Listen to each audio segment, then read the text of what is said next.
Empezamos. Buenas tardes, amigas y amigos del Seminario Pensamiento Contemporáneo. Hoy, miércoles 4 de noviembre, vamos a continuar con la tercera sesión del seminario que corresponde a la sesión Políticas de Salud Pública en la Ciudad de México durante el COVID-19. Hoy, el Seminario Pensamiento Contemporáneo, la Biblioteca del Estudiante y la universidad en su conjunto nos sentimos muy contentos y de manteles largos. Y es que la exposición estará a cargo de la doctora Oliva López Arellano, quien se desempeña actualmente como secretaria de Salud del Gobierno de la Ciudad de México. Para nosotros, como universitarios guasemitas, celebramos estos encuentros con los distintos especialistas y particularmente con aquellas personas que están al frente en la toma de decisiones que nos conciernen a todos, particularmente en estos momentos tan difíciles y dolorosos. Por ese motivo, esta universidad siempre abrirá las puertas, siempre tendrá las puertas abiertas para escuchar, dialogar y reflexionar en torno a los problemas que nos aquejan a las sociedades contemporáneas. Por este motivo, hoy en esta sesión me acompañan tres autoridades, tres amigos de la Universidad Autónoma de la Ciudad de México para dar unas palabras de bienvenida a la doctora. En primer lugar, quiero presentar a la doctora rectora de nuestra Universidad Autónoma de la Ciudad de México, la doctora Tania Rodríguez Mora. Adelante, doctora. Micrófono. Buenas tardes a todos, queridos compañeros. Doctora Oliva López Arellano, bienvenida a la UACM. Es para nosotros un honor y un gusto recibirla.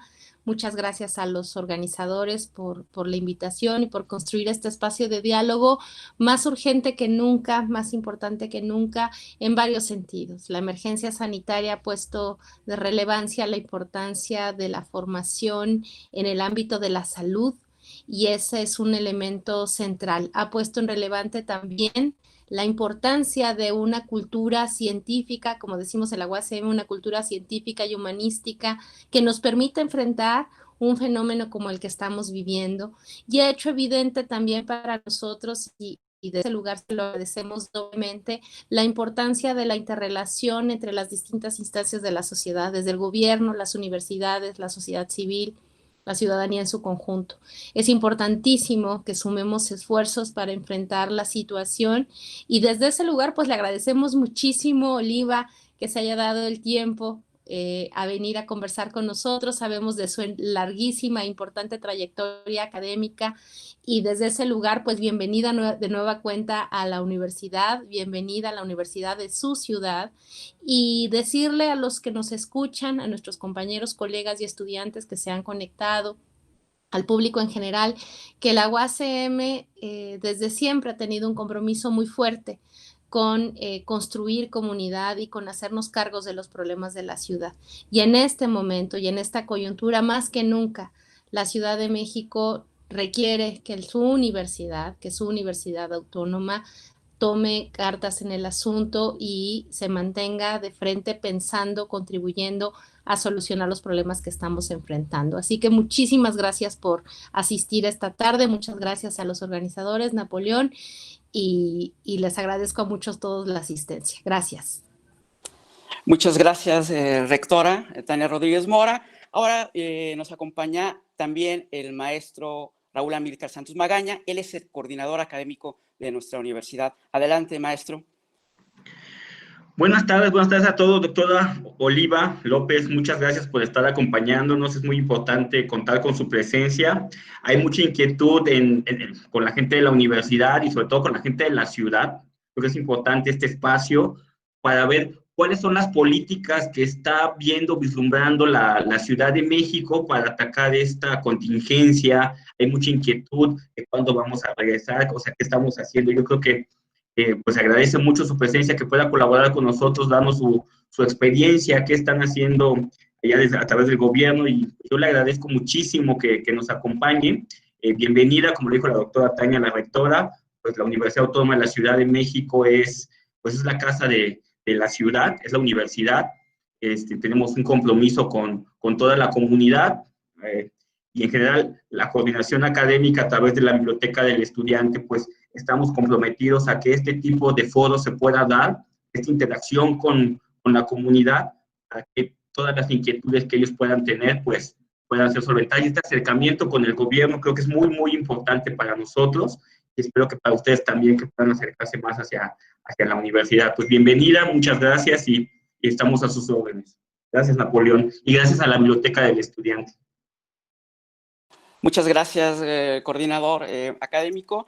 Y ahora está con nosotros la doctora Roselia Rosales Flores. Ella es miembro del Colegio de Ciencias y Humanidades y también quiere dirigir unas palabras. Adelante, doctora.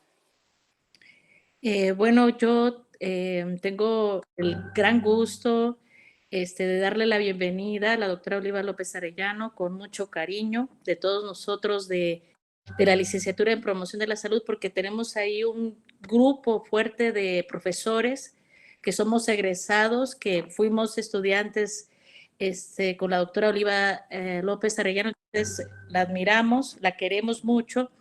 Y estoy segura que todos nuestros estudiantes, al menos del ciclo superior, los que ya están en ciclo superior, han de estar muy emocionados de que van a escuchar, de que están viendo a la doctora Oliva López Arellano, porque la leemos, ¿no? La leemos en prácticamente todos los cursos del ciclo superior.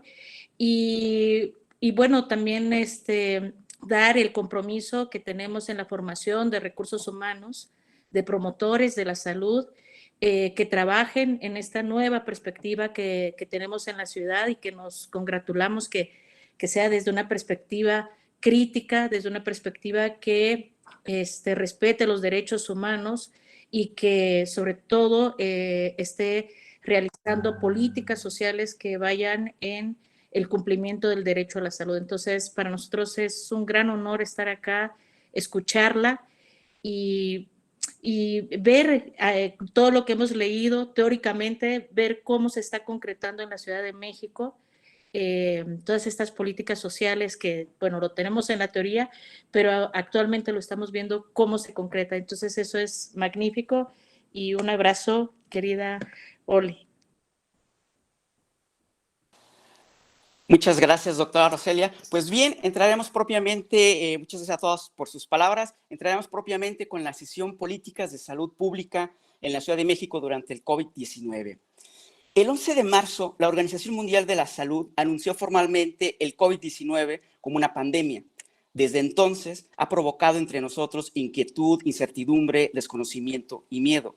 Ante un fenómeno sanitario no previsto, una pandemia que ha cobrado más de 1 millón de vidas en el mundo, en nuestro país más de 90,000 y en la Ciudad de México aproximadamente 15,000 fallecimientos, vale la pena preguntar, ¿a qué nos enfrentamos? ¿Qué explicación tenemos sobre lo que está sucediendo? ¿Cómo estamos respondiendo? ¿Qué nos dicen los especialistas y las autoridades? La dirección y la toma de decisiones en materia de política sanitaria es esencial para la confianza de la ciudadanía. Es indispensable conocer el valor de los criterios científicos técnicos que respaldan las políticas de salud, sus límites y sus alcances. ¿Cómo entender la salud, la enfermedad y la muerte desde las políticas sanitarias que estamos viviendo? ¿Por qué algunos sectores de la población son más vulnerables que otros? ¿Cómo afectan las desigualdades sociales y económicas? ¿Qué podemos hacer como universitarios? Cada época y sociedad ha respondido de manera distinta a los desafíos de las enfermedades y las pandemias. Hoy nuestra circunstancia exige un compromiso de todos con los saberes de la ciencia, la medicina y las ciencias sociales, la salud pública y la promoción de la salud, para dar cuenta de aquello que nos afecta irremediablemente, como la enfermedad y la muerte, y buscar mejores condiciones para una vida digna.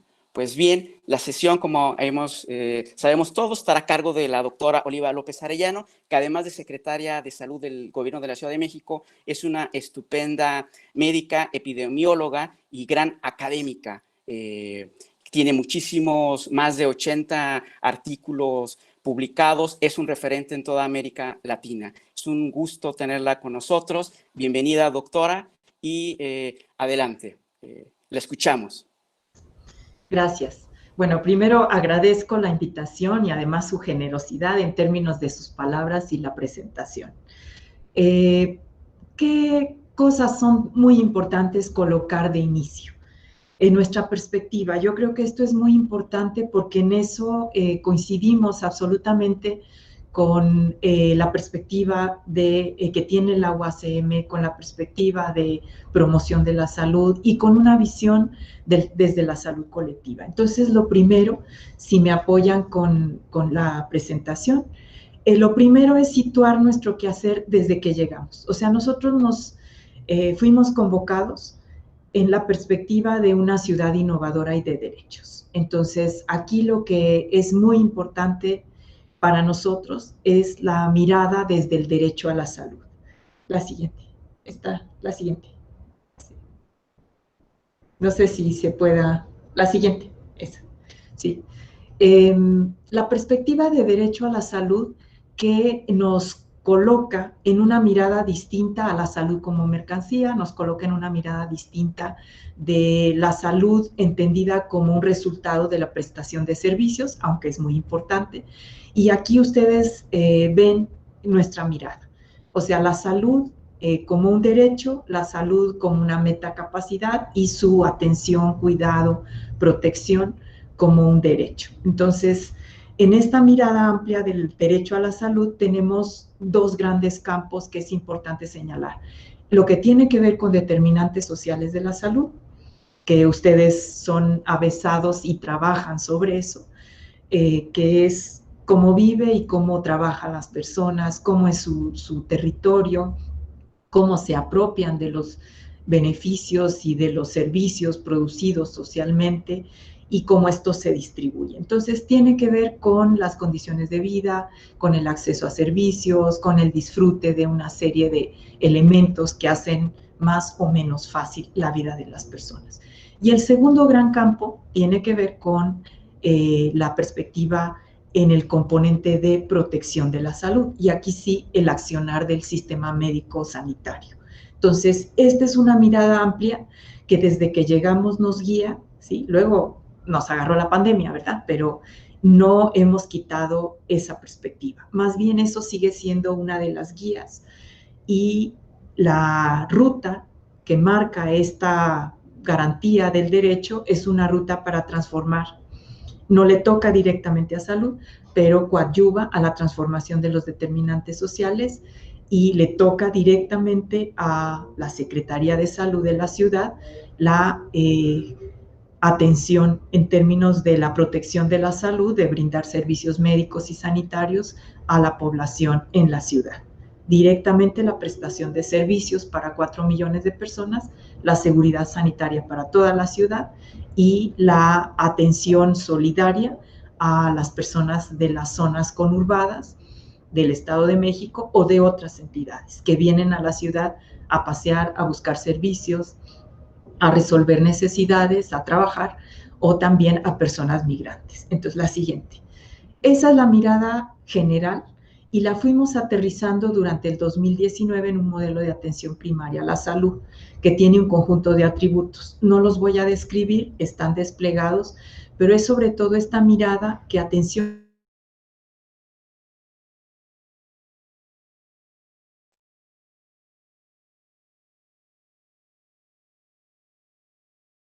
desde el trabajo territorial, desde la promoción de la salud, desde la prevención de la enfermedad, la atención, y la atención no solo en unidades de primer contacto, ambulatorias, sino también hospitalarias y de alta especialidad, que la ciudad, como gobierno de la ciudad, tercer nivel no tiene, pero que a través de la referencia y la contrarreferencia se consigue medianamente resolver. Entonces, esa es la perspectiva.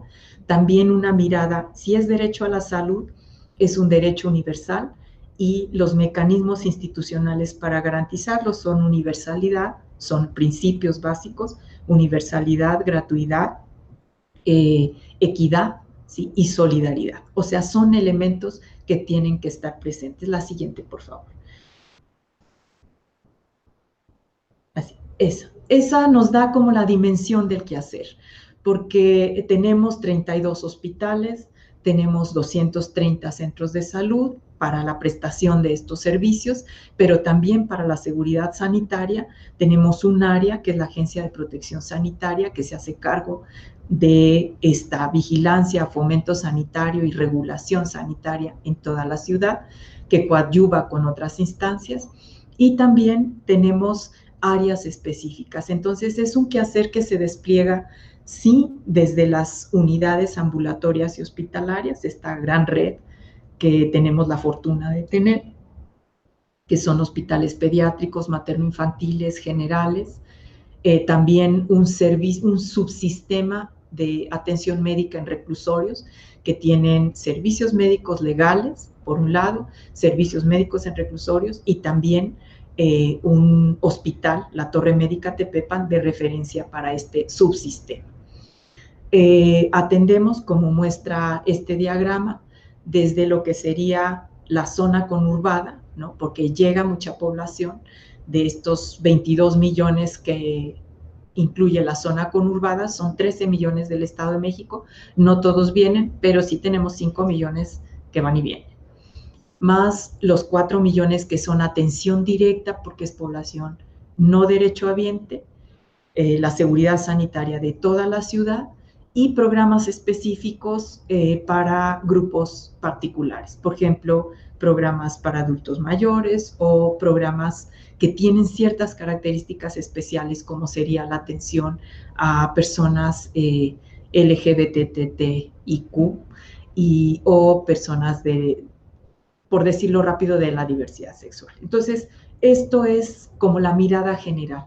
Tenemos una tarea de coordinación del sector, tenemos una tarea de prestación de servicios directa, tenemos una tarea compleja de seguridad sanitaria de la ciudad, que se articula en vigilancia epidemiológica y a través de seguridad sanitaria, fomento, regulación sanitaria, y tenemos una interacción con múltiples actores en el campo de la salud, desde organizaciones civiles, organizaciones barriales, organizaciones comunitarias, hasta el sector privado y otros actores que, si bien no están directamente en el campo de prestación de servicios, son esenciales, como serían instituciones de educación superior, de formación de recursos. La siguiente. Entonces, esto para que les dé una idea de la complejidad. Tenemos 30,000 trabajadores, así en números redondos, articulados en dos grandes organizaciones, que es Servicios de Salud Pública, que tiene todo el nivel ambulatorio, el sistema hospitalario, que además es introduce una complejidad mayor, porque es otro ente organizacional, y también son condiciones generales de trabajo distintas, prestaciones distintas, formas de organización colectiva distintas, sindicatos distintos. Entonces, tenemos dos grandes sindicatos con 10 secciones sindicales en salud pública y con 3 secciones sindicales importantes en lo que sería el nivel hospitalario, para que vayan teniendo una dimensión de la complejidad, pero también de la riqueza en términos de trabajadores de la salud y de posibilidades de articular un sistema de salud en red, universal, gratuito. Y aquí despliego estas estrategias generales, que son las que seguimos manteniendo y profundizando a pesar de la pandemia, con la pandemia, y muchas veces empujados de manera ruda por la pandemia, que son la universalidad y la gratuidad, la equidad, la siguiente, la siguiente, las redes integrales de servicios y la regionalización, ¿no? Todo esto que son grandes estrategias que definimos desde el inicio y empezamos a reordenar nuestros servicios en esa lógica. La relocalización de recursos, la reconversión de unidades médicas, la reconversión, que lo habíamos planteado antes de la reconversión hospitalaria. Esto es importante porque tiene que ver con la transformación de algunas unidades que tenían poca capacidad resolutiva en la lógica de ampliar su capacidad resolutiva. O sea, a lo mejor un T1, que es un espacio pequeño con un equipo de salud básico que sería médico, médica, enfermero, enfermera, trabajadora social o promotor de la salud, promotora de la salud, para una ciudad de la complejidad de esta y con la concentración de recursos como es esta ciudad, pues resulta insuficiente. Entonces, lo que hemos estado haciendo desde el 2019 fue tratar de ampliar esta capacidad resolutiva. La siguiente. Y muy rápido, ya para terminar esta parte que ustedes los ubique, ¿por qué fue posible hacer una serie de cosas en la ciudad que no es tan fácil?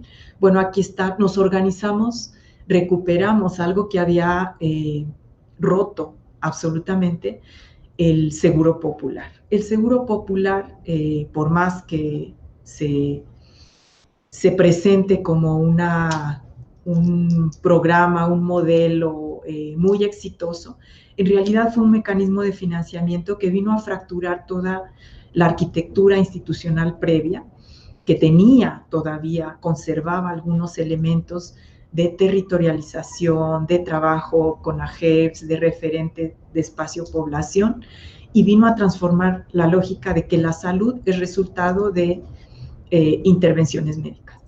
Y eso fue una pérdida para todos nosotros que pensamos la salud en sentido amplio.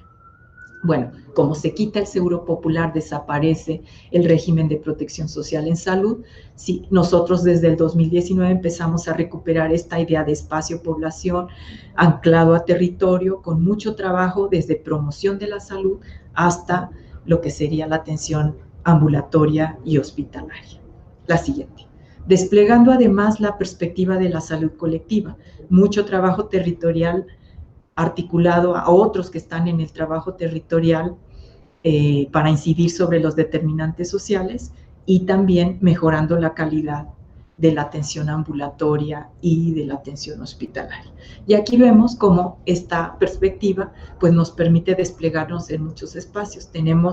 Nuestro modelo se llama Salud en tu Vida, todo esto que hemos desplegado. Salud en tu vida y se despliega salud en tu escuela, salud en tu colonia, salud en tu barrio, ¿sí? Salud en tu casa con brigadas específicas que van a domicilio. La siguiente. Aquí ustedes pueden ver en la siguiente el mapa donde están todas las unidades de salud de distinto nivel de la ciudad, del gobierno de la Ciudad de México, porque sabemos que tenemos los institutos nacionales que son de nivel federal, digamos, no están a cargo de la Secretaría de Salud de la ciudad.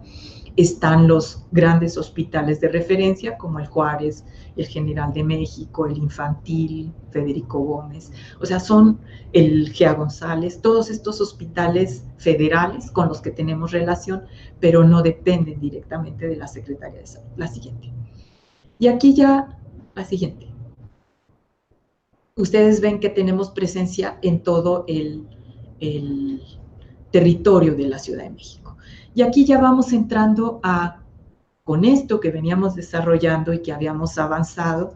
Cuando llegamos, esto es un paréntesis, cuando llegamos encontramos un sistema de salud bastante devastado, con plantillas incompletas, con una cooptación feroz de algunos grupos que mantenían privilegios, licencias sindicales, muchos aviadores, y esto se fue desmontando, se fue completando plantillas de personal, se fue recuperando esta vocación de los centros de salud de trabajar en territorio, volver a recuperar la regionalización y las AGEPS, y estábamos en esto, todavía no muy avanzados, sí con algunos logros, pero todavía no muy avanzados.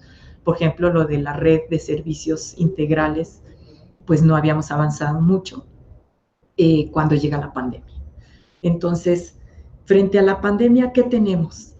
Algunas ventajas importantes. Empieza en Asia y nos da 2 meses de colchón antes de que llegue a la Ciudad de México, al país y a la ciudad.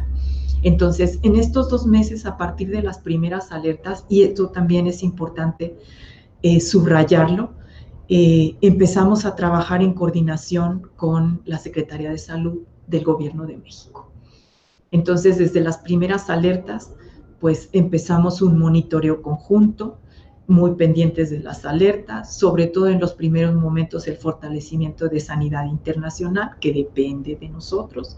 Es una articulación con Secretaría de Salud Federal, pero depende de nosotros, de servicios de salud pública. Empezamos a fortalecer esto y llega, ¿no? Empezamos a trabajar el programa de reconversión hospitalaria y de expansión de camas de hospital. Y aquí algo que es muy importante y que es aprendizaje para todos es los vínculos intersectoriales, intersecretariales, de distintos actores y sobre todo también la cohesión del grupo de gobierno y en este caso la cohesión a través del comando que rápidamente instauró la jefa de gobierno, donde ella preside. Entonces aquí se empieza a hacer una combinación virtuosa de un trabajo técnico, porque pues nosotros, ustedes, somos especialistas en salud, en el campo de la salud y en salud colectiva. El equipo que me acompaña y del que estoy muy, muy orgullosa, ¿no? de haber invitado a estos compañeros y que se la han rifado en esta tarea, es un equipo experto en salud y que además comparte la visión de derecho a la salud.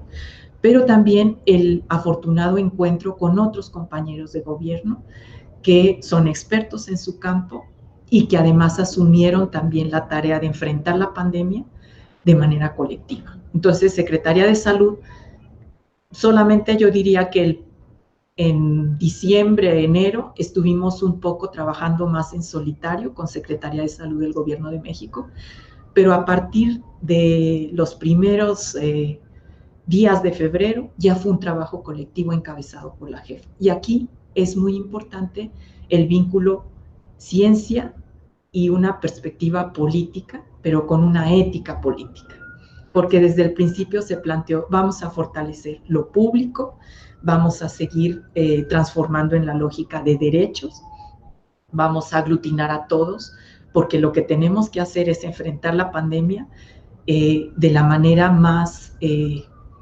rigurosa posible, con las mejores prácticas, incorporando lo más que se pueda de la experiencia internacional, estar monitoreando también lo que estaba pasando en otros países. Ya para febrero ya era una situación muy crítica en Europa, empezaba a ser una situación crítica en Europa.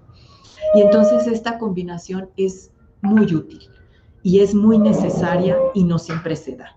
A veces hay desencuentros enormes entre la perspectiva ético-política y la perspectiva científica. En este caso, y yo creo que es muy afortunado el caso de la Ciudad de México, donde desde el 2019 se trabajó en la perspectiva de derechos, desde el 2019 se fortalecieron acciones territoriales y había una prioridad en términos de salud, es importante.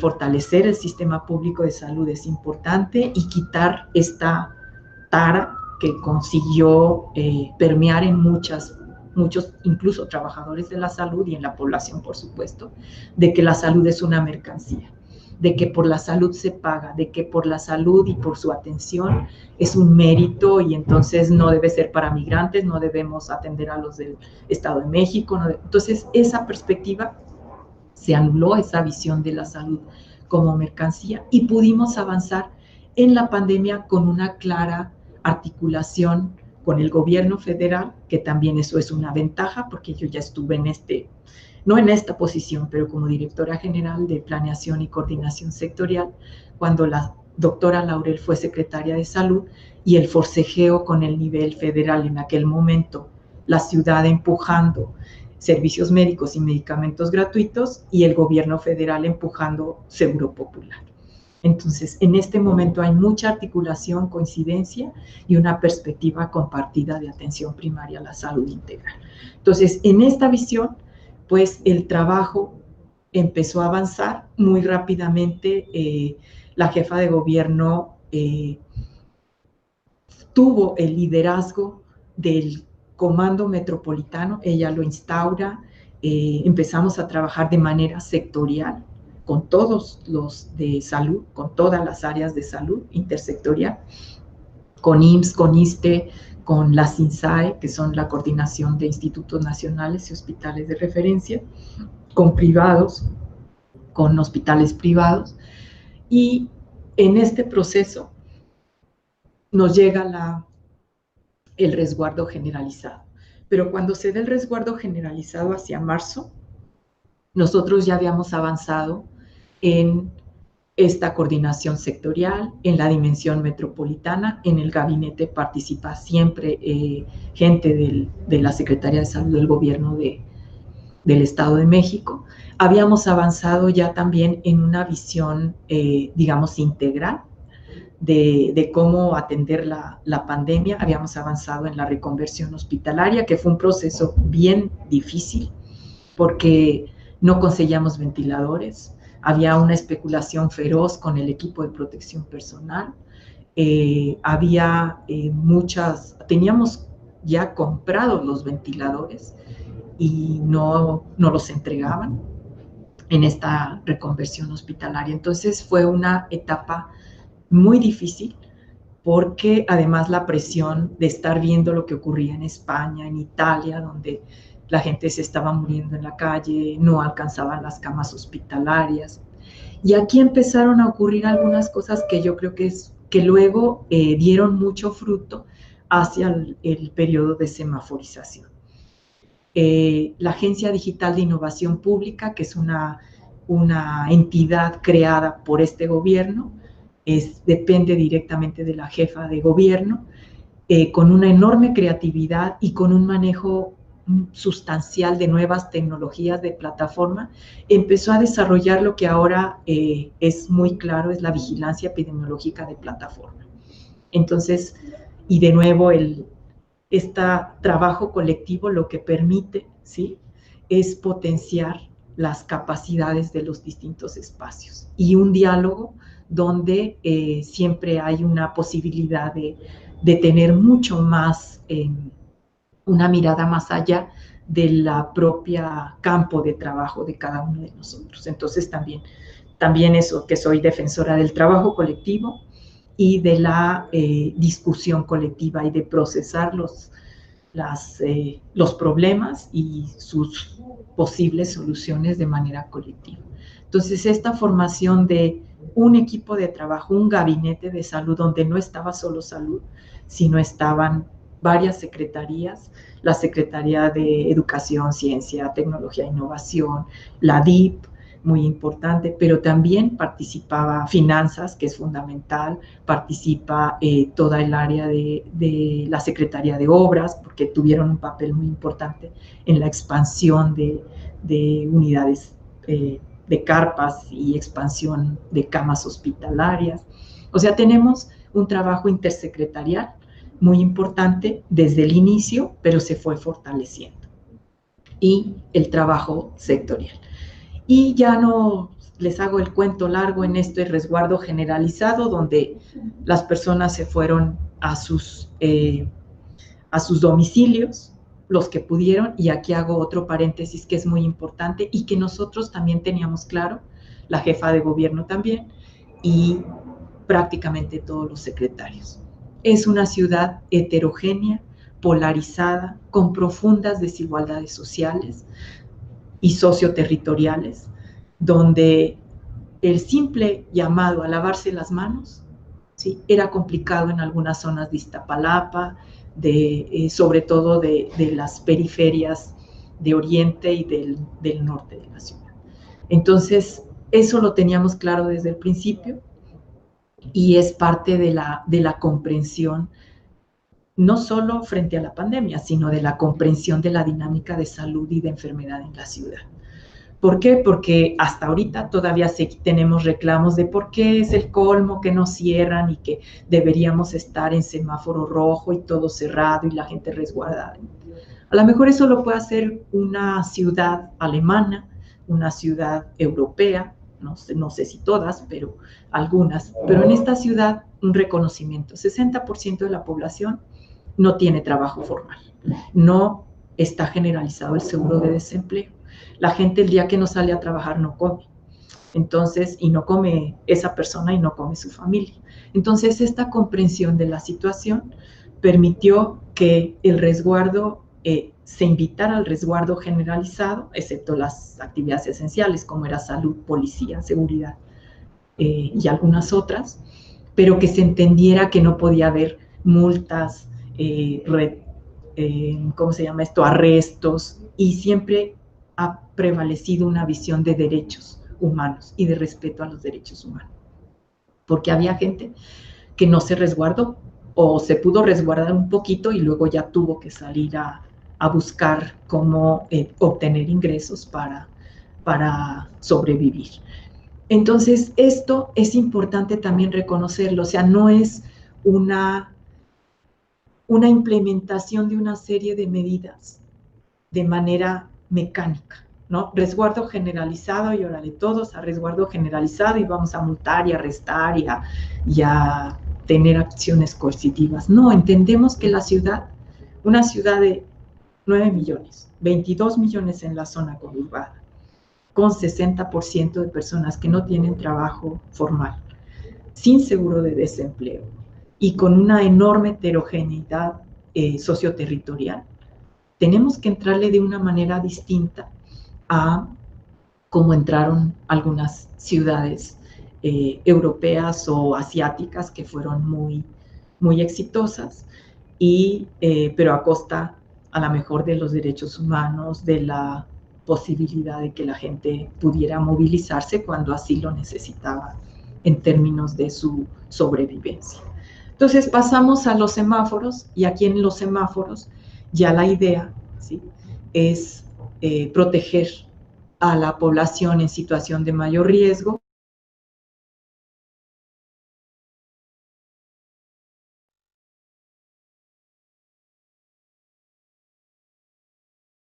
Nos hubiera protegido, hubiera permitido la protección de la salud y la reducción de contagios.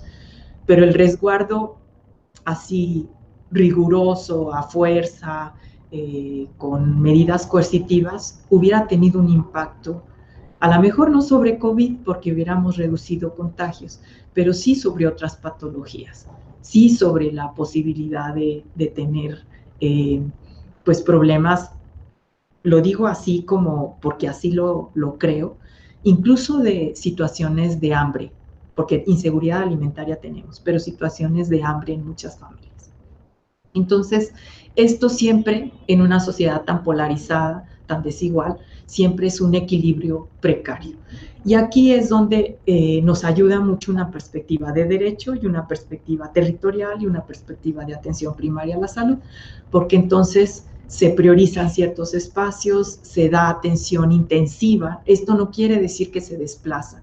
Tenemos una perspectiva de universalidad, pero las acciones intensivas van encaminadas a donde están las personas con mayor riesgo por su condición de, su situación de pobreza, por su condición de vulnerabilidad, por su exclusión de muchos servicios. Entonces, esta mirada se ha mantenido y por eso también el gobierno de la ciudad, no desde salud, pero sí de otras áreas, pues desarrolló otros apoyos, desarrolló un conjunto de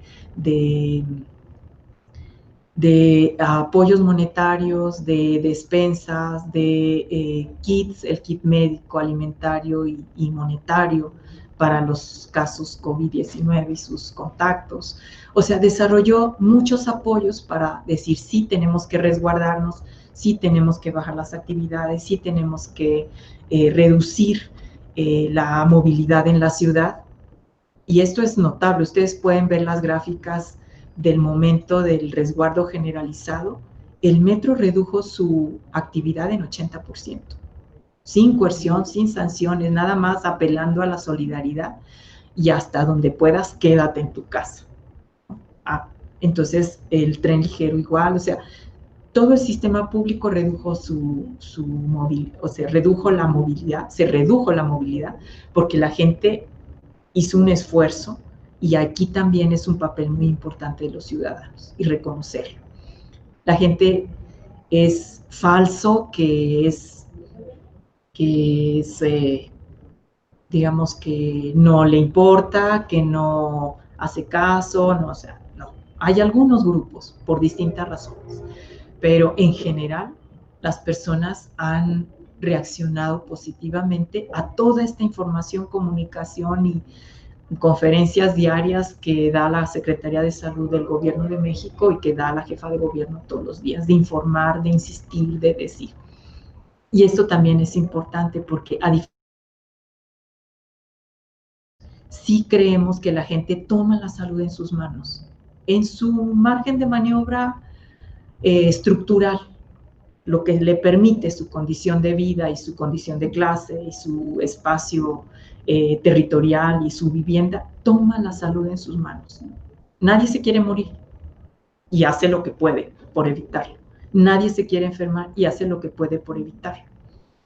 Pero a veces el margen de maniobra no es lo mismo el que se resguardó todo el periodo del resguardo generalizado y se fue a su casa de campo, que la mayoría de la población que tuvo que resguardarse en su domicilio pequeño y con dificultades. Entonces, esto lo tenemos muy claro y creo que es lo que ha permitido también ir haciendo este balance entre abrir algunas actividades porque se entiende que la ciudad necesita recuperarse, que se necesita recuperar empleo, que se perdieron muchos empleos, que se requiere la actividad económica para que la gente tenga algún recurso para su vida cotidiana, que se requiere este equilibrio entre el resguardo, ya no generalizado, sino selectivo de los casos positivos, de los casos sospechosos, de sus contactos directos, para permitir abrir actividades.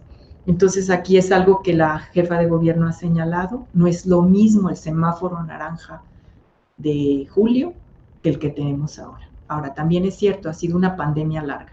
Cuando empezamos esto, desconocíamos muchas cosas.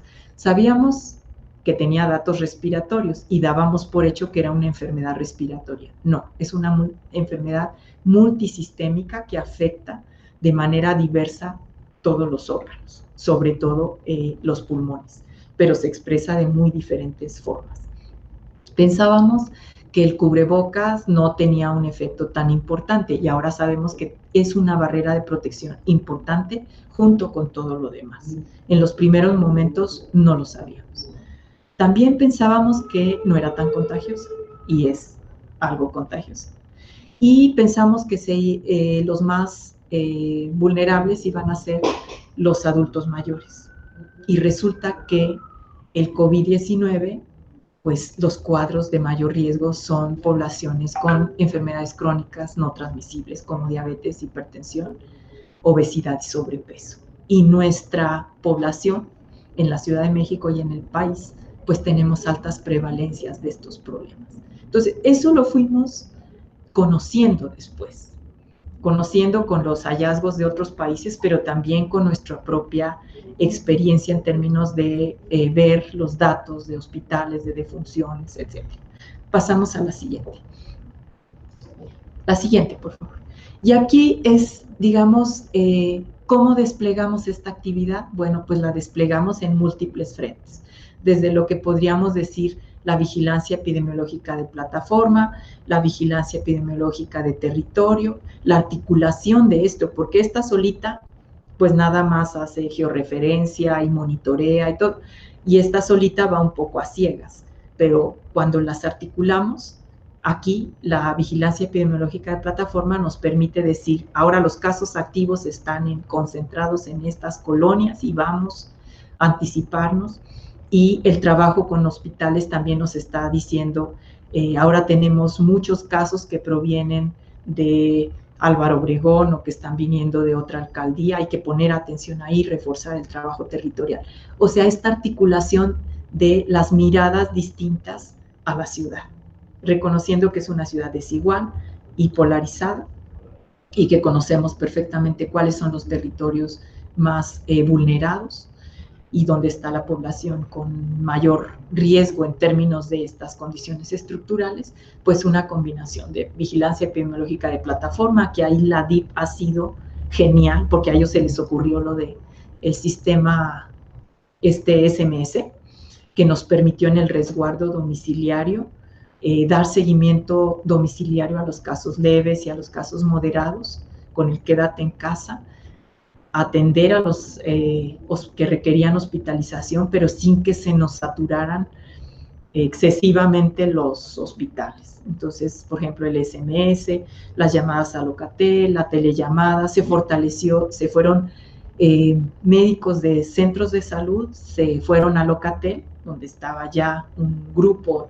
pequeño de médicos, se fortaleció, y entonces las telellamadas. Entonces, como ustedes ven, está, por un lado, la vigilancia epidemiológica de plataforma, la vigilancia epidemiológica de territorio, el seguimiento de casos, para romper las cadenas de contagio, y por este lado los apoyos múltiples que la ciudad dio, desde el kit, este kit médico, alimentario y monetario, hasta los apoyos diversos para que las personas se quedaran resguardadas o aquellos que habían perdido trabajo, etc.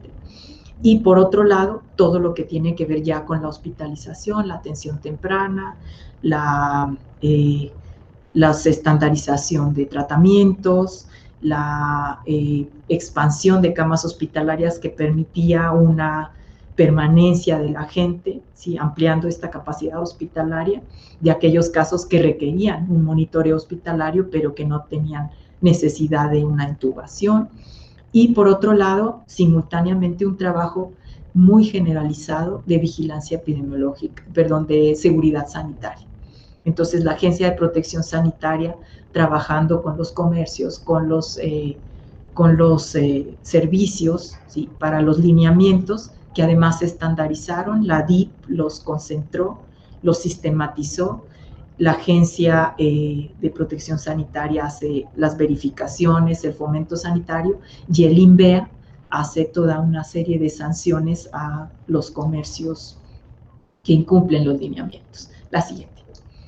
Y entonces, ya para ir cerrando y dejar un poco de espacio, a lo mejor algunas preguntas, ¿qué tenemos? Lo que ya señalaba, la reconversión hospitalaria, que fue temprana, y cuando empezamos con los casos, nosotros el primer caso lo tuvimos el 28 de febrero.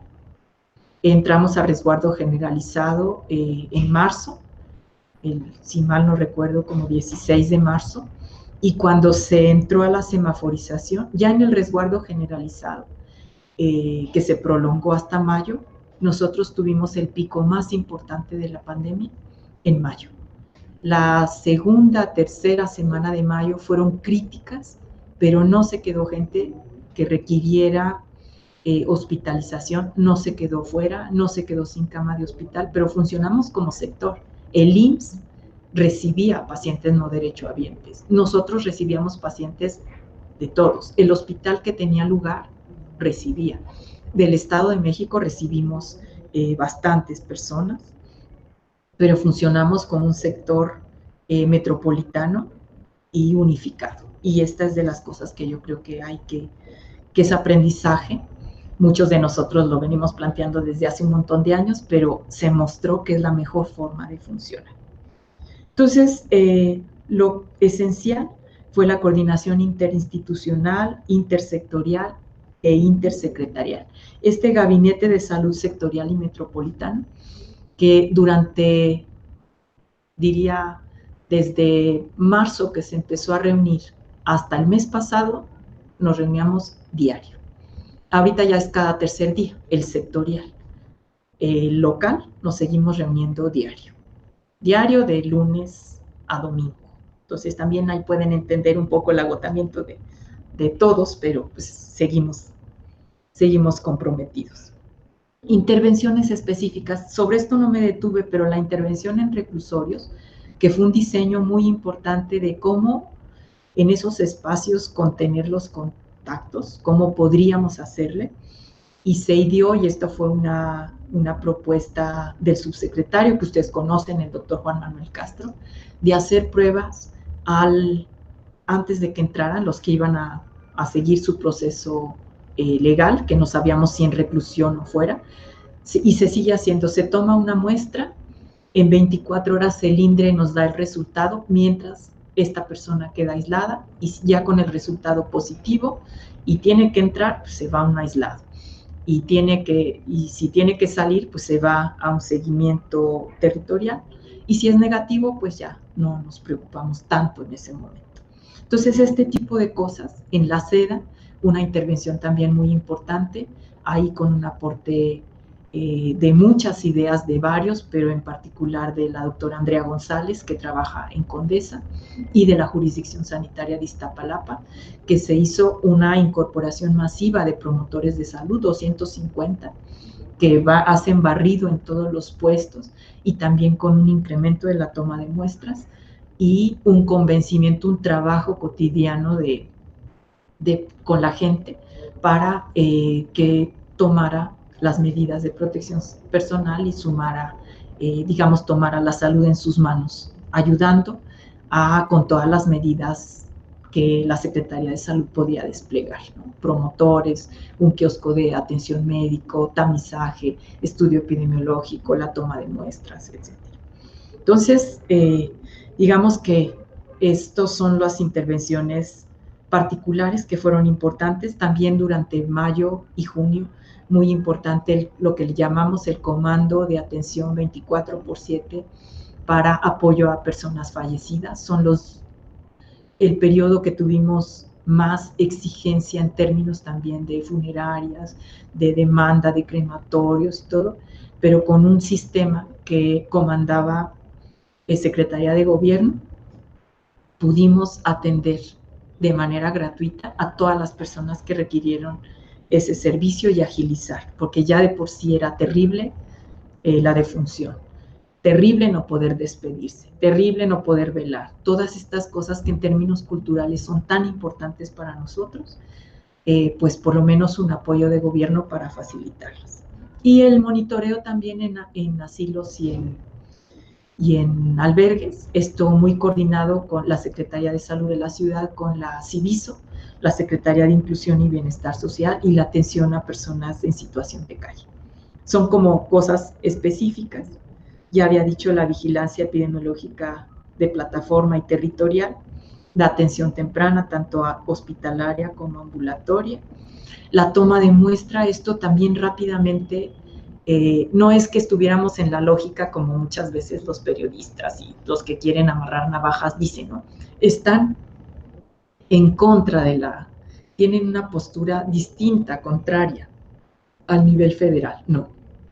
Nosotros damos la utilidad a la herramienta de toma de muestras en esta estrategia integral. No es la toma de muestra por la toma de muestra, ni la prueba por la prueba, sino tiene que ver con esta estrategia integral, donde la toma de muestra y la prueba PCR tiene un papel para aislar, para facilitar el aislamiento, para seguir a los contactos directos, para cortar las cadenas de contagios.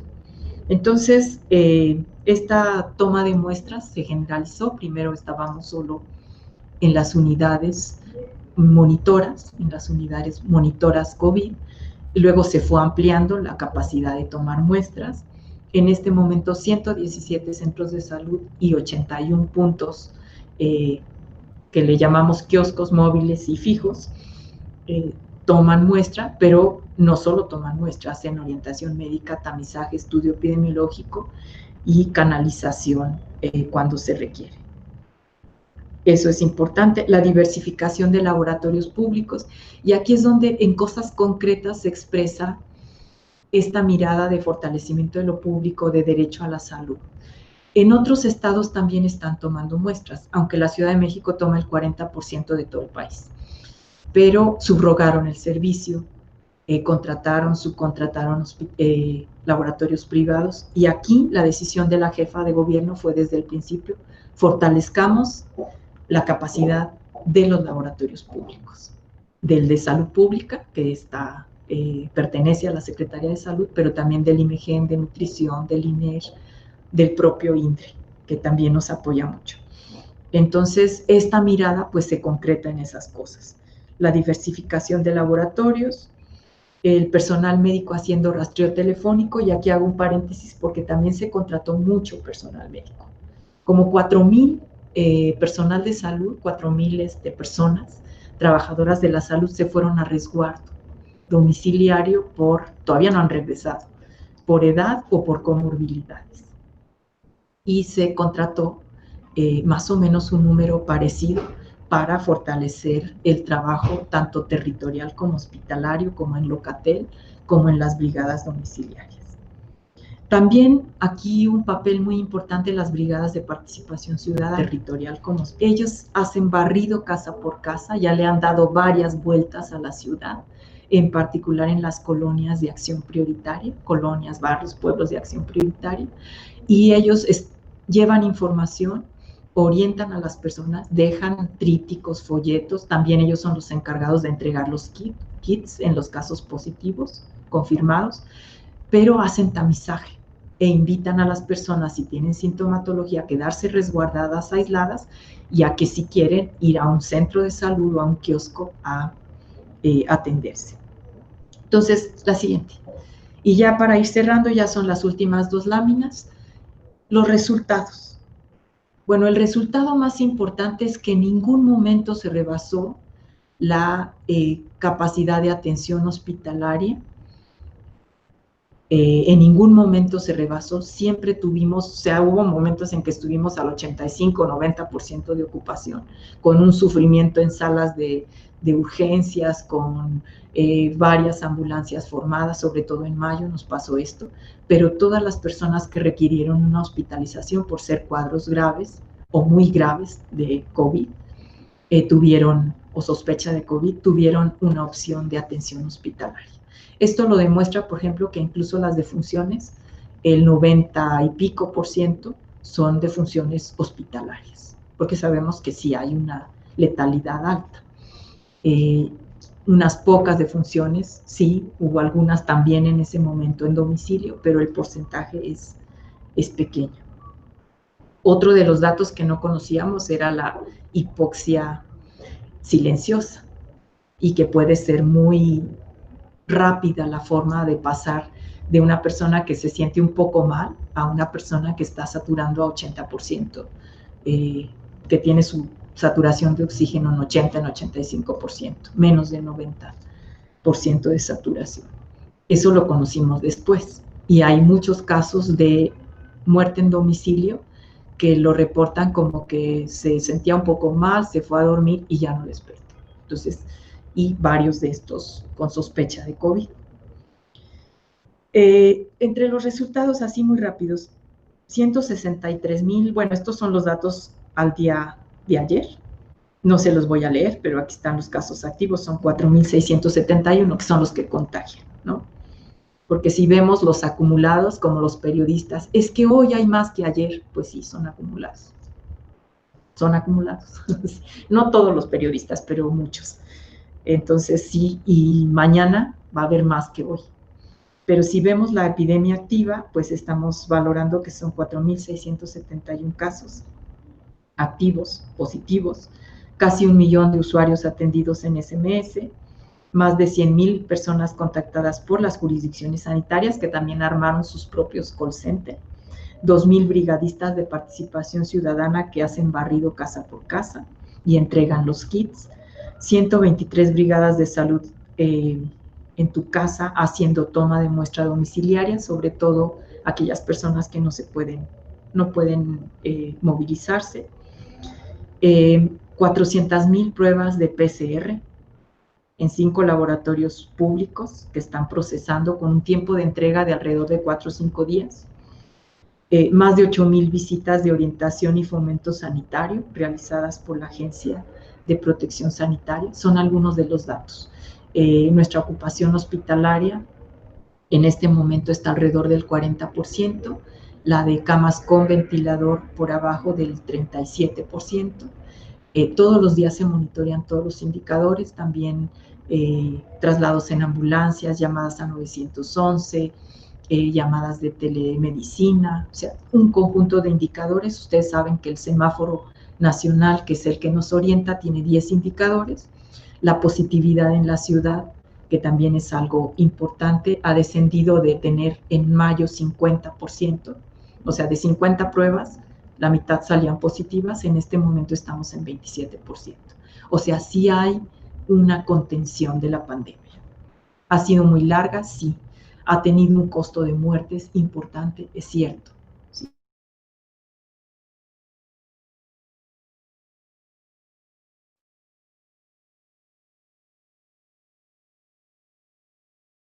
Ha hecho un esfuerzo por tener calidad de la atención, por estandarizar.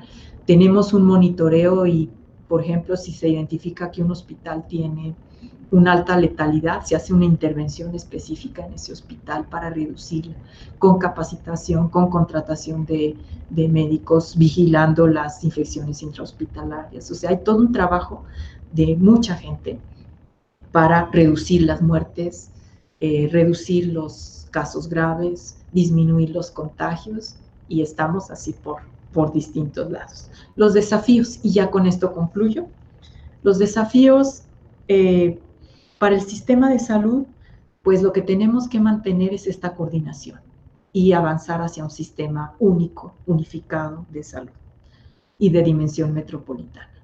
Fue muy útil, ha sido muy útil, mostró su fortaleza para contender con la pandemia, pero debemos ir hacia allá, en términos primero funcionales, como hemos estado haciéndolo, y después yo sí creo que hay condiciones para hacerlo de manera estructural.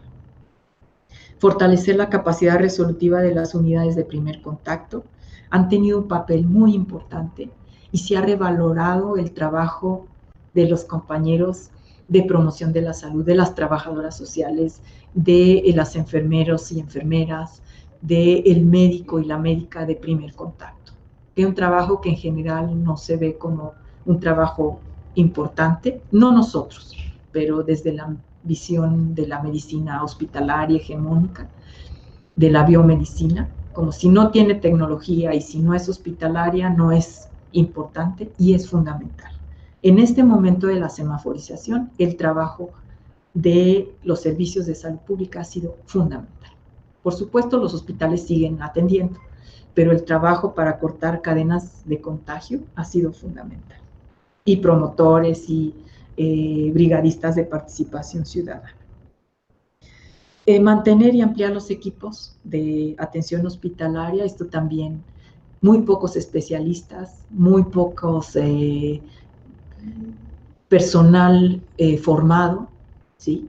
Porque toda esta visión de restringir la matrícula a una serie de formaciones en salud, pues ha tenido un impacto en que se han ido quedando muy vacíos algunos espacios. Por ejemplo, no tenemos intensivistas, no tenemos urgenciólogos, no tenemos suficientes internistas, ¿no? Que esa es una vertiente de especialización, pero nos faltan epidemiólogos, promotores de salud, nos faltan también enfermeros, enfermeras, nos falta gente que esté formada en salud colectiva, en medicina social, en salud pública, para fortalecer los equipos. O sea, no es solamente la parte hospitalaria.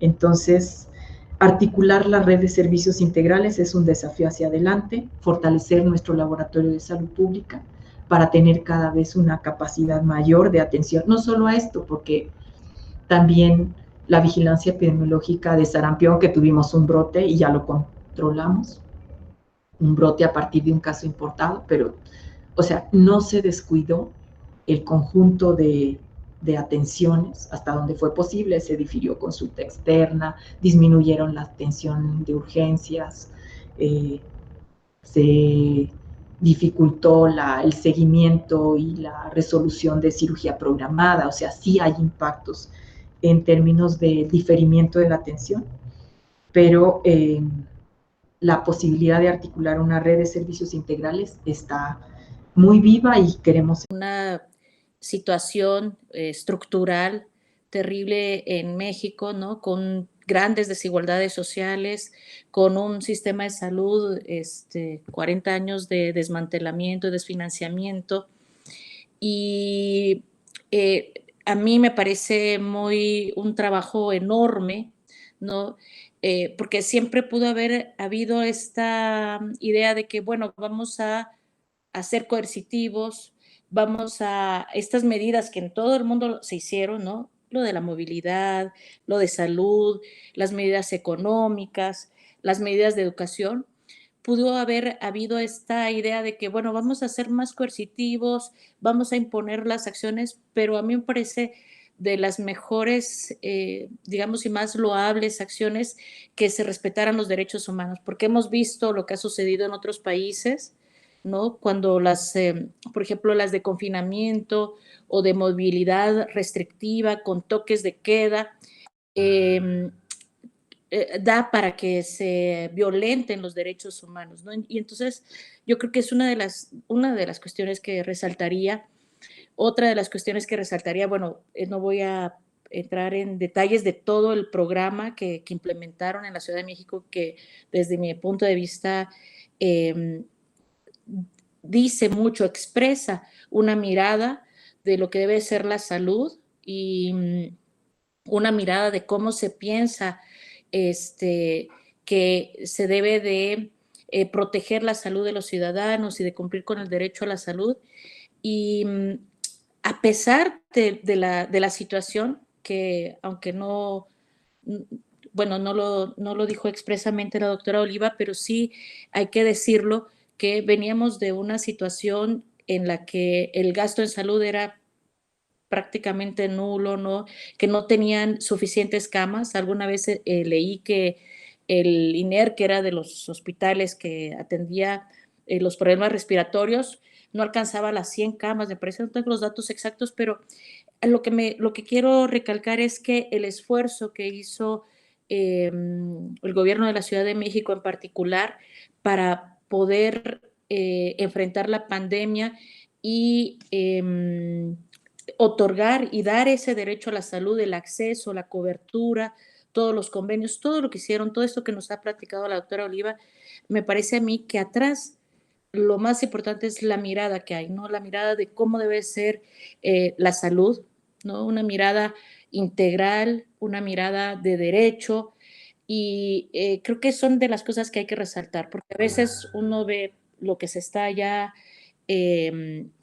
implementando, pero no se sabe qué es lo que hay atrás. Y atrás hay toda una idea sobre lo que debe ser la salud, lo que debe de cómo vemos a la población y cómo queremos que sea el derecho a la salud, ¿no? Y cómo queremos que las poblaciones vivan, ¿no? Cómo queremos que sea mejor la vida de toda nuestra población, de nuestra ciudad. Y eso me parece a mí que ha sido, bueno, desde mi punto de vista, increíble, maravilloso, ¿verdad? Yo la verdad estoy muy emocionada y de haberlo escuchado nuevamente, incluso cuando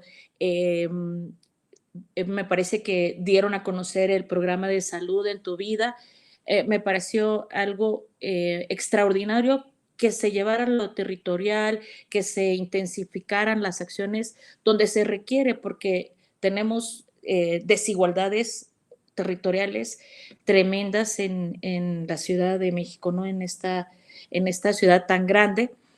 Y entonces, bueno, yo es lo que resaltaría, ¿no? Que atrás de todas estas acciones, atrás de todo esto que está planeado y bien organizado, hay una mirada de la salud, ¿no? Una salud que se piensa como un derecho y que es obligación del Estado, digamos, otorgarla. Entonces, como más o menos eso. Y también recalcar esta cuestión de que no ser coercitivos, que era de la defensa de los derechos, me pareció también muy, muy importante.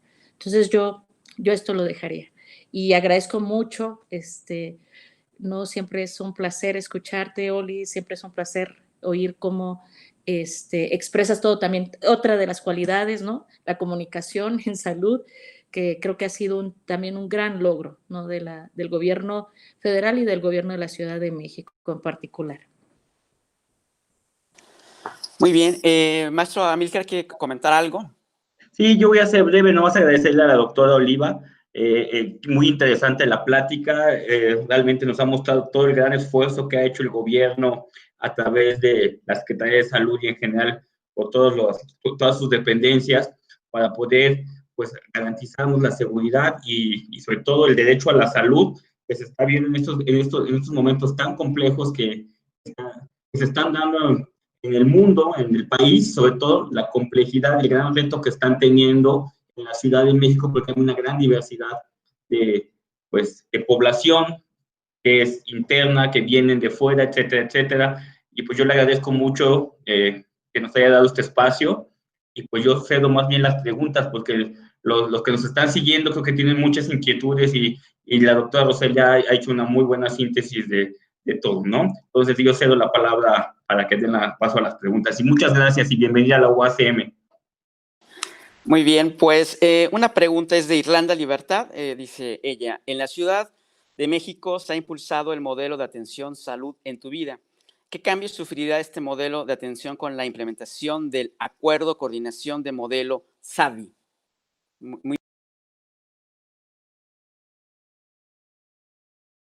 ¿Quieren que vaya respondiendo o se juntan varias y puedo responder global?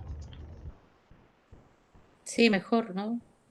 Hay Napoleón. otra, viene dice,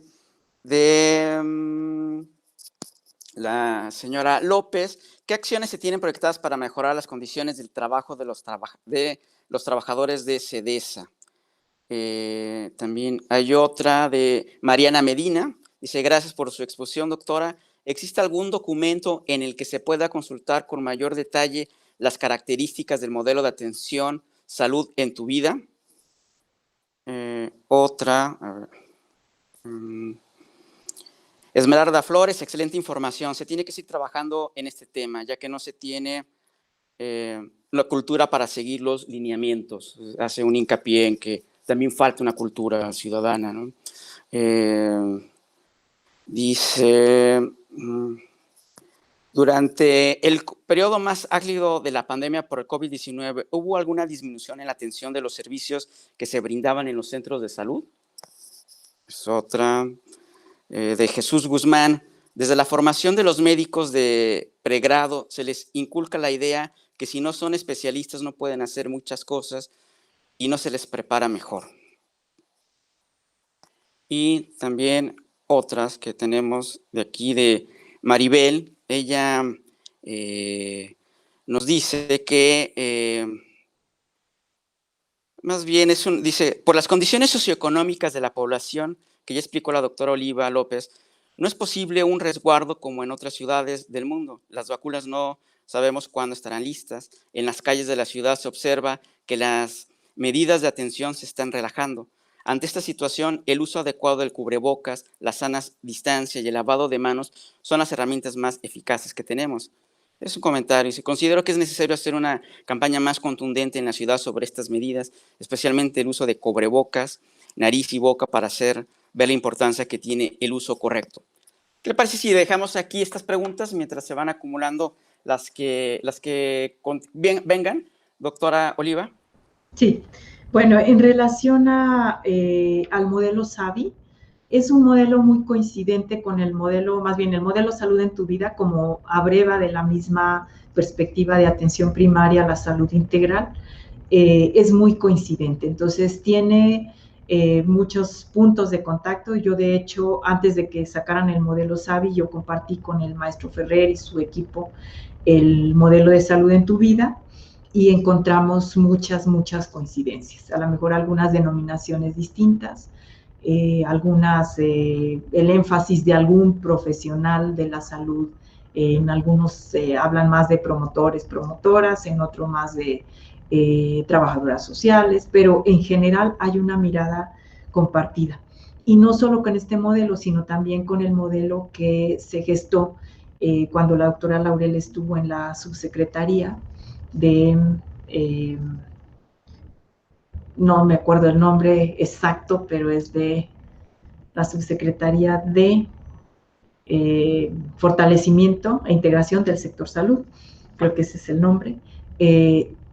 Generó varios documentos sobre los distritos sanitarios, sobre la atención primaria a la salud de México, y hay estas coincidencias. Entonces yo creo que todos los que hemos trabajado en salud con una perspectiva de derecho y con una perspectiva de atención primaria a la salud integral, tenemos muchas coincidencias y que se plasman en los distintos documentos. Entonces, no creo que haya contradicción. Se firmó el acuerdo de coordinación nos permite tener apoyos del INSABI, que ha sido fundamental para la contratación de médicos, médicas y trabajadores de salud en general, y también para el fortalecimiento de los servicios. Entonces, ahí hay mucha coincidencia y no creo que haya dificultad. En términos del documento Salud en tu Vida, yo creo que subimos una versión sintética a la página de la Secretaría de Salud, pero igual lo podemos compartir, donde viene toda la argumentación, se llama así, Modelo Salud en tu Vida, y luego viene Programa de Salud de la Secretaría, que está sobre todo pensado para los primer año de trabajo, pero ahí se puede consultar. Si no estuviera, porque luego estas páginas cambian y las actualizamos y se pierden documentos, bueno, bajamos documentos.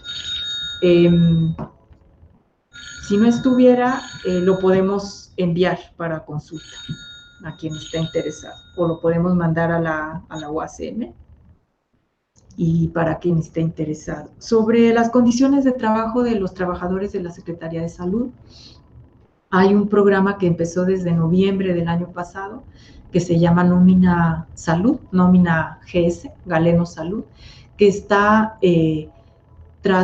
tratando de cambiar la contratación precaria por una menos precaria. No son bases, esto es importante señalarlo, pero sí es una contratación que no tiene limitación de tiempo, que incorpora prestaciones, las prestaciones de ley, y que mejora un poco el salario. Entonces, esta nómina Galeno Salud, desde el año pasado, todo lo que se llama nómina 8 se ha tratado de sustituir. Y ahorita me parece que ya llevaban como 60% de las personas que tenían una contratación más precaria, están ya con una contratación a partir de nómina GS. Ahora, no son bases, y aquí es importante señalarlo, también se requiere una construcción de un nuevo pacto institucional con los trabajadores, porque las personas que tienen base pueden faltar la mitad del año con ausentismo programado por diversas razones, justificado tercer periodo de vacaciones, día para tal o cual cosa, o sea, hay necesidad de transformar esto, porque no hay sistema de salud, mucho menos hospitalario, que tiene que trabajar 24/7, que pueda sustentarse con personas que en realidad trabajan la mitad del tiempo. Entonces, esto es importante señalarlo y tiene que trabajarse en una lógica distinta. Y yo creo que es algo que ocurre en la mayoría de las instituciones de salud. Sobre la educación, la comunicación y la cultura ciudadana, totalmente de acuerdo. Ha habido un esfuerzo de cambiar la comunicación. De hecho, la jefa de gobierno siempre está preocupada de que ya los mensajes no se agoten, porque luego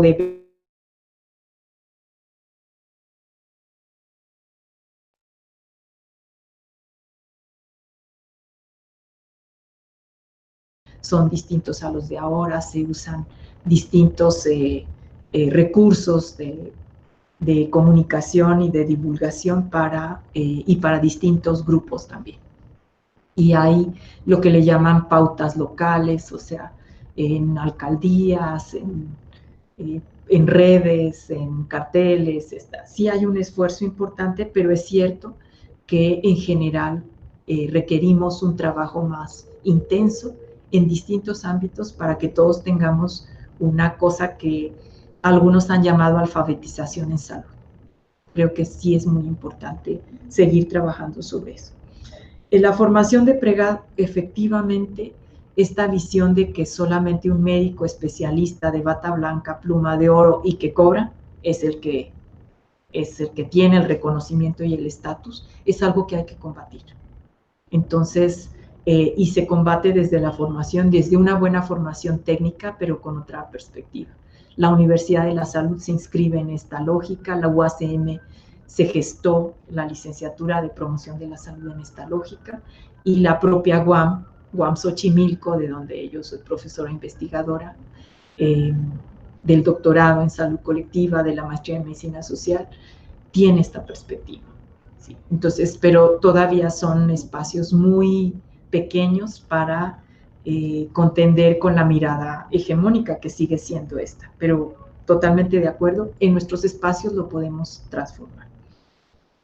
Y el comentario sobre medidas relajadas tiene razón, la pandemia ha sido larga. Si nosotros hacemos la reflexión sobre nosotros mismos, yo a veces estoy harta de lavarme las manos tan seguido, sí, ya me da flojera, pero hay que lavárselas. O sea, ha sido una pandemia larga, muchas de estas cosas son incómodas, pero el pensar que al usar cubreboca protegemos a los demás y nos protegemos nosotros, es lo que tiene que estar por delante, la solidaridad, la responsabilidad, con uno y con otros.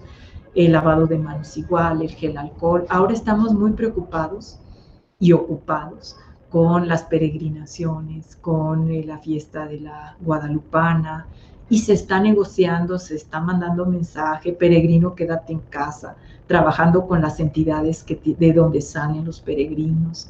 Ya se consiguió que todos los eventos sean virtuales. O sea, todo esto, y tiene que ver con una negociación con distintos actores. Y aquí también hay que decirlo, en general hay una buena disposición, en este caso de los espacios religiosos, para tratar de que todo sea virtual y no haya aglomeraciones.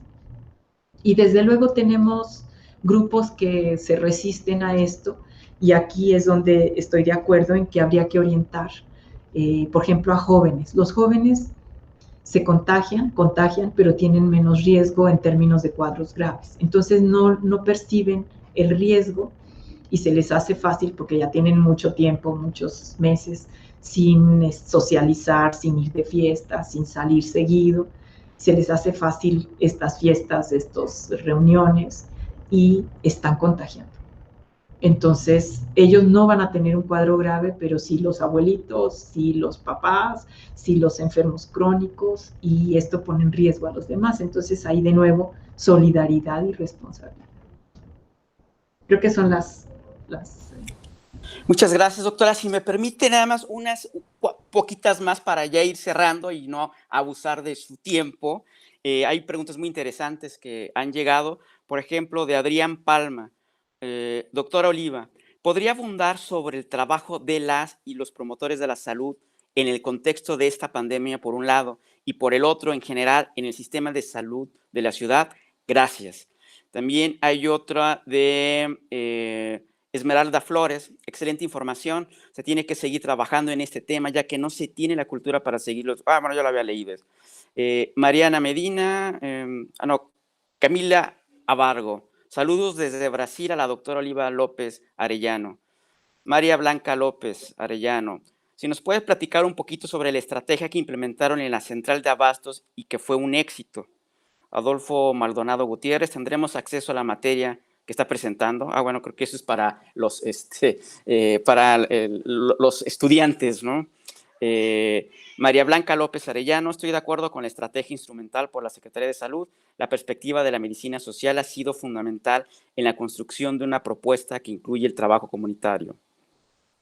Mario Efrén Argüelles, ¿el paciente tendrá asegurada la atención y fármacos en cuanto a la atención médica? Doctora.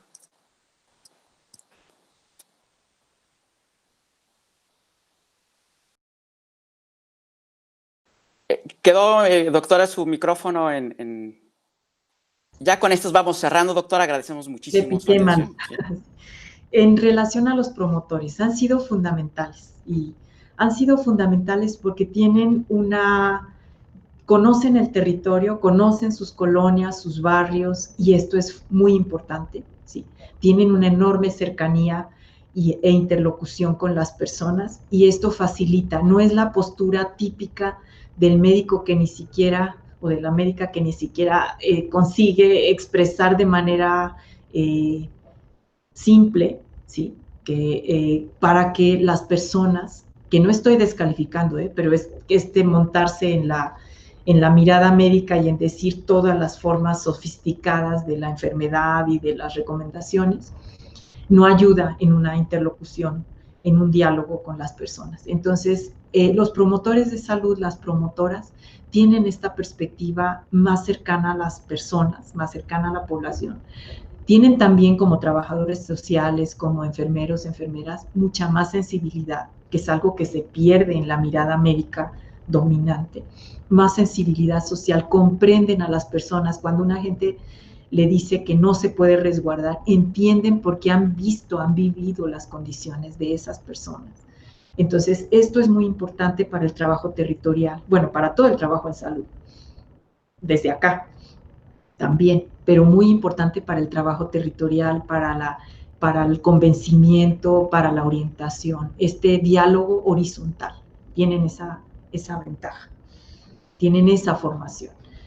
Conocen los territorios y también yo creo que cada vez hay es una profesión que se está colocando como una profesión central en el trabajo en salud. Entonces, no me gusta la palabra, porque yo soy antigua y prefiero correlación de fuerzas, pero se empoderan. Hay un empoderamiento de otros actores, ¿sí?, y profesionistas como todo el personal de promoción de la salud, como el personal de enfermería, como el personal del trabajo social. Y esta pandemia ha mostrado la importancia de este personal. Por ejemplo, sin el personal de trabajo social no hubiéramos podido hacer las videollamadas en estos kioscos que también no lo mencioné, pero fueron muy importantes, de apoyo a familiares. Estas videollamadas, esta contención tan importante para las personas familiares de enfermos COVID que no puede entrar a verlo, que no sabe si va a volver a verlo, que no sabe su situación porque están en las terapias o están en las camas con ventilador. Entonces, todo este trabajo, me fui más allá de los promotores, pero son profesiones vitales para la salud entendida en términos amplios y el quehacer en salud también en términos amplios. Y lo vinculo a la SEDA. En la central de abastos, el trabajo de los promotores de salud fue clave, porque fueron promotores y promotoras de salud de Iztapalapa, que muchos de ellos conocían, ¿no?, la dinámica de la central de abastos, que no es una dinámica fácil, es una dinámica borderline, por así decirlo, complicada. Se vive en la emergencia siempre. Digamos que morirse de COVID es una más de las posibilidades de morirse de muchas otras cosas. Entonces, esta comprensión de la complejidad del territorio, de ser de Iztapalapa, 250 que todavía siguen trabajando ahí, ¿no?, con un trabajo además creativo, porque hacían sociodramas, hacían periódicos murales. Ahora ya se les ocurrió una tarjeta para acreditar los distintos establecimientos, ¿no?, que además si siguen los lineamientos les dan como un reconocimiento. Esto con la jurisdicción sanitaria, con la Agencia de Protección Sanitaria, pero son creativos. Esta parte también es muy importante. Creativos en la lógica no acartonada desde una mirada médica hegemónica, sino del día a día de la gente. Los de participación ciudadana, les voy a compartir por ahí algunos audios que inventaron ellos en una alcaldía, en una jurisdicción, donde es con reggaetón, con el perifoneo. O sea, este tipo de cosas son las cosas que necesitamos hacer como trabajadores de la salud. Y en la SEDA, además de los filtros sanitarios, de la restricción del número de personas, de la reducción de flujos, del aforo, de permitir solo una persona por grupo, de no niños, no mujeres embarazadas, no adultos mayores, que eso redujo los contagios. Empezó también a haber una promoción de la toma de muestras, de la hospitalización temprana, porque hay que decir que en la SEDA fue el primer, yo siempre bromeo, digo que fue nuestro Wuhan, porque ahí hubo un contagio muy intenso que se expresó en hospitalizaciones. Hubo momentos en que había más de 100 personas de la SEDA hospitalizadas en distintos lugares. Entonces, esto pues hizo que tuviéramos que hacer una intervención. Y además con la creatividad de muchos, por ejemplo, el abrir, no solo reducción de flujos, de aforos, restricción de aforos y de personas que no podían entrar a la SEDA por por el riesgo que implicaba para ellas. La protección personal, los cubreboca, careta, lavado de manos, se pusieron sitios donde se podía lavar las manos, el gel alcohol, que lo produjo la SECTEI, la Secretaría de Educación, Ciencia, Tecnología e Innovación, en una fabriquita que impulsaron, y luego la central de abastos ya lo produce la propia central para tenerlo a disposición de todos, ¿no? O sea, todos estos elementos, el zigzag, por ejemplo, que en los primeros momentos, cuando no estaba abierta completamente, era un local sí, uno no, uno sí, uno no, y este zigzag, que puede sonar tan simple, que fue sugerencia del agente de epidemiología del INER, permite reducir el contagio a través de gotículas, porque ya no tengo a una persona enfrente a la que le estoy aventando mi saliva, sino ya está en zigzag. Y esto, por ejemplo, también se usa en restaurantes, en otros espacios, en las propias oficinas. Entonces, todo este tipo de cosas sumadas, ¿sí?, permitió que en la central de abastos se pudiera reducir. Y además de que la gente, de nuevo, después de un trabajo de resistencia, que no querían, que no se lavaban las manos, que los que llevan los diablitos no se ponían cubrebocas, después se fue generalizando, y ustedes pueden ir y está generalizado el uso de cubrebocas, aunque tienen razón que ya han bajado la guardia. Ya nadie necesita ir local por local a invitar a toma de muestras, ya se acreditó el módulo de toma de muestras, el módulo de orientación médica, de tamizaje, de canalización temprana, hacia la unidad temporal COVID también, para la gente que tiene comorbilidades. O sea, todo esto, pero fue un trabajo de las autoridades de la central de abastos, de los locatarios, de los promotores de salud, de los médicos de la jurisdicción, de los epidemiólogos, de la jurisdicción sanitaria, de la unidad temporal COVID, que iba a alentar la hospitalización temprana, de la toma de muestras. Ahí tenemos a un equipo de químicos que es excepcional, que hace turnos, prolonga su jornada, está bien comprometido con esta tarea, pero es, digamos, movilizando todos estos recursos, que fue lo de la seda. Y lo de los pacientes en el sistema de salud de la ciudad, afortunadamente, desde 2001 está el programa de servicios médicos y medicamentos gratuitos. 2006 se hizo ley, y por lo tanto también aquí no hay contradicción con el INSABI. Nosotros llegamos a revitalizar ese programa, que estaba un poco ahogado por la lógica de Seguro Popular, pero ya Seguro Popular desapareció. Se revitaliza servicios médicos y medicamentos gratuitos. Todo el nivel ambulatorio es gratuito, todos los servicios del nivel ambulatorio son gratuitos. Servicios, medicamentos y pruebas diagnósticas.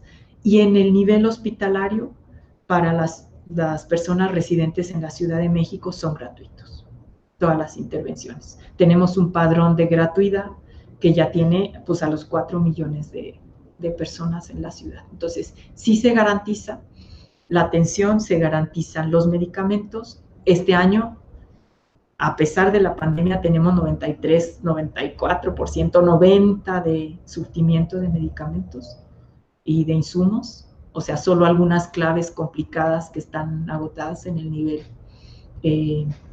nacional o internacional, pero en general hemos mantenido un buen abasto. Claro, siempre y cuando sean medicamentos del Compendio Nacional de Medicamentos. O sea, no puede ser cualquier medicamento, sino estos que están reglamentados para tener en los servicios públicos de salud. Pero sí se le garantiza. Estamos tratando de que también ampliar por lo del COVID, algún apoyo de oxigenoterapia en casa. Eso todavía no lo tenemos, pero sí estamos buscándolo, porque se va a requerir, sobre todo las personas que estuvieron intubadas. El proceso de recuperación es muy, muy tórpido. Entonces estamos buscando. Muchas gracias, doctora. Nada más quisiera hacer la última pregunta, y es de parte de una compañera de nosotros de la Universidad Autónoma de la Ciudad de México, Erika Araiza, y ella pregunta: ¿cuál es la estrategia desde la promoción de la salud para las infancias, particularmente? Y con eso ya nos despediríamos. Adelante, doctora. Bueno, para las infancias ya sabemos que la han pasado mal, como también los adolescentes. Hay un documento bastante útil para consulta que se llama así, Infancias y Adolescencias Encerradas, creo que es el nombre, que sistematiza todo este sentir de las personas, de los pequeños y de los adolescentes. ¿Cuál es la promoción de la salud? Tiene que ver, digamos, lo que nosotros estamos haciendo es salud en tu escuela. Estamos participando ahí, estamos formando niños promotores de salud, pero tratando de ir más allá de esta visión del estilo de vida. O sea, nosotros, si bien hay una serie de conductas, comportamientos, formas de comer, de hacer o no hacer ejercicio, actividad física, sí, lo que se está tratando es anclar esto con entornos saludables y con otros programas como Ponte Pila, como programas de cultura en tu barrio, para que la parte de la mejora de salud en términos de mejores hábitos no sea una cosa, de nuevo, prescriptiva, normativa, de usted tiene que comer bien, usted tiene que hacer ejercicio, sino que sea parte de las opciones que brinda un territorio, un gobierno local.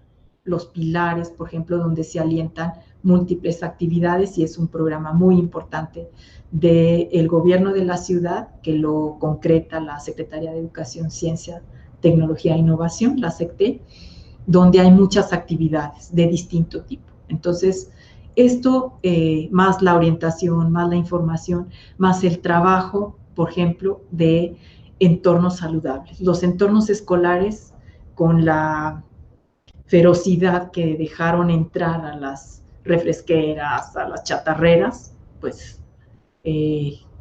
están ahí, ¿no? Todavía tienen mucha presencia, y lo que tenemos que hacer con estos programas donde promoción de la salud y los promotores de salud tienen un papel importante es ir cumpliendo la norma. Ahí es cumplir la norma, que no haya publicidad de estos tipos de productos nocivos, que se promuevan las cooperativas escolares con alimentación saludable, el DIF está haciendo un trabajo muy importante para meter desayunos calientes y quitar todos los ensobretados. O sea, hay todo un programa en esos términos, ¿no? Promotores de salud. Pero nos apoyan muchísimo en la promoción de la vacunación, que también tiene un papel muy importante en la infancia. Apoyan mucho también en la identificación de problemas de discapacidad. También los promotores ahí tienen un papel fundamental, y de acercar servicios, orientación a los domicilios cuando los niños están complicados de movilizarse. También toda la vigilancia a través de la promoción de la vigilancia de crecimiento y desarrollo, que es un programa clásico que a veces está muy abandonado, pero es fundamental. En estimulación temprana, en muchos centros de salud hay, si mal no recuerdo, son más de 100 unidades de salud ambulatorias que tienen programas de estimulación temprana, y ahí también promotores de salud, trabajadores sociales, personal técnico de distinta enfermería tiene una tarea importante. Entonces, casi en cualquier punto donde se ponga, el promotor de salud tiene una tarea fundamental. Incluso yo diría que en el nivel hospitalario puede ser una bisagra de articulación entre el triaje, el nivel ambulatorio y el territorio. O sea, ahí puede tener un papel fundamental. Y una cosa que se me estaba quedando fuera, pero que es importante, es que la formación en salud tiene que trascender la visión de esta medicina hegemónica biomédica. O sea, en la medida que nosotros convenzamos o sea, de convencerlos, ganamos para el territorio de la salud colectiva, de la medicina social, de la salud pública, a todo el personal de salud, son personas que rápidamente son aliadas para las transformaciones, que es finalmente la apuesta. La transformación del sistema de salud, el fortalecimiento de lo público y la garantía del derecho a través de un servicio de calidad, equitativo, solidario y universal. Entonces, creo que ahí estamos embarcados todos, cada quien desde su trinchera, y los promotores de salud y promotoras tienen un papel fundamental. Y en la medida en que se empoderen todas estas profesiones, pues vamos a tener esos equipos multiprofesionales mucho más equilibrados. Muchas gracias, doctora. Pues nada más algo que quieran agregar, doctora Roselia, maestro Raúl Amílcar, para finalizar esta extraordinaria sesión. Adelante, si tienen algo que comentar, despedirse, por favor. Perdón, más que nada agradecerle, doctora Oliva, fue muy interesante esta última parte que nos comentaba, es muy importante para nuestros estudiantes, la labor que han estado haciendo en apoyo para la contingencia es muy importante, yo le agradezco mucho y nuevamente muchas gracias. Yo también, solo para agradecer mucho. Muchas gracias. Gracias.